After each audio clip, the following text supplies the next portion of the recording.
Nandagovindam ഭജൻസിൻ്റെ live show നടക്കാൻ പോകുന്ന സ്ഥലമാണ് കേട്ടോ.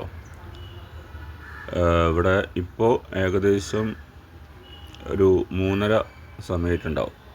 ആ സമയത്ത് തന്നെ ഇങ്ങനെ തിരക്കുണ്ട്. ഇപ്പം നമുക്കിതൊക്കെ എന്ന് പറഞ്ഞാൽ റിസർവ് ചെയ്തേക്കുന്ന സ്ഥലങ്ങളാണ്. ഓരോ കമ്പനികളുടെ സ്പോൺസേഴ്സും അവരുടെ ഫാമിലീസും അങ്ങനെയായിട്ടുള്ള കുറേ ആളുകൾക്ക് ടിക്കറ്റ് കൊടുത്തേക്കണ ഇതാണ്. ആൾക്കാർ വന്നു കേട്ടോ. പോകുന്നുണ്ടോ, പാടുന്ന ആൾക്കാരും മ്യൂസിഷ്യന്മാരും സൗണ്ട് എഞ്ചിനീയേഴ്സൊക്കെയാണ് പോകുന്നത്. കണ്ടില്ലേ? ഇപ്പോൾ സ്റ്റേജിൻ്റെ മുകളിൽ ഒരു വൈറ്റ് ഇത് കെട്ടിയിട്ടുണ്ടാവും. അതുവരെ ഇപ്പോൾ അവർ എടുത്ത് മാറ്റും അല്ലേ. ആ വൈറ്റ് കണ്ടോ, വൈറ്റ് അതൊക്കെ ഇപ്പോൾ മാറ്റും. സ്റ്റേജ് ഇപ്പോൾ ഫ്രീ ആക്കും. കണ്ടില്ലേ? ഇപ്പോൾ ആൾക്കാർ വന്നുകൊണ്ടിരിക്കുന്നേ ഉള്ളൂ. ഇതിൽ മമ്മിയൂർ റാണി മേനോൻ്റെ ഒരു ഇതുണ്ട്. അവരാണത് സ്പോൺസർ ചെയ്തിരുന്നത്. ഇത് നടക്കുന്നത് മണത്തല വിശ്വനാഥ ക്ഷേത്രത്തിലാണ്.